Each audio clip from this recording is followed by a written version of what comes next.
Specially ये समझ लो कि हमारे लिए, हमारे लगभग बुलंदशहर के लिए तो ये मिनी तहसीलदार, मिनी पटवारी, मिनी एसडीएम समाज, कोई भी जमीन का विवाद हो, भाई साहब कोई भी विवाद हो, कमिश्नरी लेवल तक पूरा उसको लाइनिंग करा दो भाई साहब, तो बैठो नहीं। मैं भी, मेरा पारिवारिक एक विवाद था तो मैं उसमें मुकदमे को एक तरीके से जीत गया और मैंने खारिज कर दिया, तो उसकी सलाह में भाई साहब नहीं ले रहा था, तो भाई साहब ने, किसी वकील ने मुझे सलाह नहीं दी, तो भाई साहब ने एक नया डॉक्टर मुझे दिया कि डॉक्टर साहब आप वो जीत तो गए, लेकिन कल को सोमवार को मतलब उसमें केवीएट डालती है, मैंडेट से क्या होता है कि वो आगे आगे को आपको प्रश्न नहीं करेगा।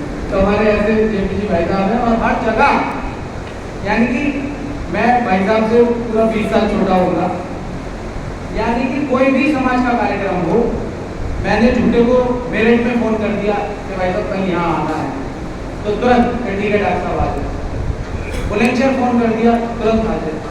ऐसी ऊर्जा भाई साहब के अंदर है, तो इनकी ऊर्जा की वजह से मैं भी पीछे चला आता हूँ, वरना मैं भी नहीं आता, क्योंकि मेरी व्यवस्था भी बहुत रहती है पत्नी के जॉब के कारण, अपने व्यवसाय के कारण, और परिवार का, समाज का, राजनीति का बहुत सारा दायित्व मेरे पास होता है। लेकिन हमें भाई साहब से सीखनी चाहिए। लोग कहते हैं कि भाई यार हम अपने बच्चे कैसे पालेंगे, हम अपना व्यवसाय कैसे चलाएंगे। बहुत लोग कहते हैं अरे कि यार हमारा तो बिजनेस बहुत बड़ा है, हम तो बहुत बड़े हैं। भाई साहब ने अपना एक बहुत छोटा सा परिचय ही दिया है। भाई साहब के 2 सिनेमा हॉल हैं सिकंदराबाद नगर में, और ऑन रोड मैन हाईवे पर 85 दुकानें भाई साहब की,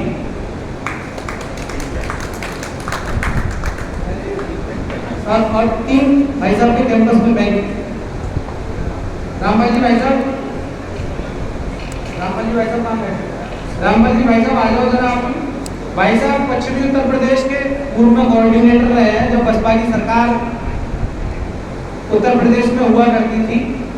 तो कोई मंत्री ऐसा था कि जो यदि मेरठ आए तो भाई साहब के आवास पे लाए।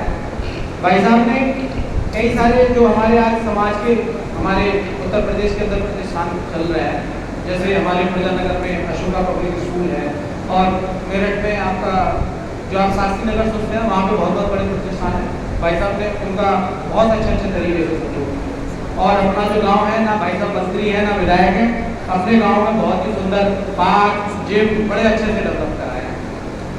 तो हमारे समाज में ऐसा नहीं है कि ऊर्जा की कमी है, हम लोगों के अंदर है ना जागृति की कमी है। प्रधान जी भाई साहब, मैं अपने समाज को पिछड़ा नहीं मानता, कट्टर सनातनी से कह रहा हूँ, तो ये कहता हूँ तुम पिछड़ो तो मुझे परिचय दे। किस धर्म ग्रंथ में, हिंदू के में, सनातनी संस्कृति के ग्रंथ में ये लिखा हुआ है कि सैनी समाज पिछड़ा?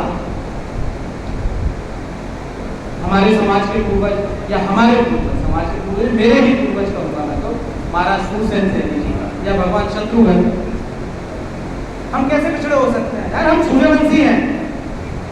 हम लोग क्या है, एक राग अलापते हुए घूम रहे हैं, अन्य समाज के लोगों के कहने में आ जाते हैं हम तो दलित पिछड़े, दलित पिछड़े। अरे भाई दलित पिछड़े तो वो भी नहीं है।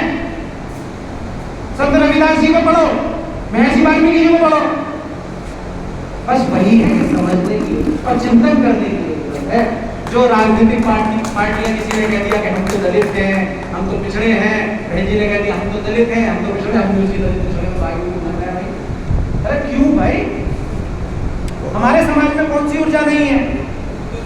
हमारे समाज में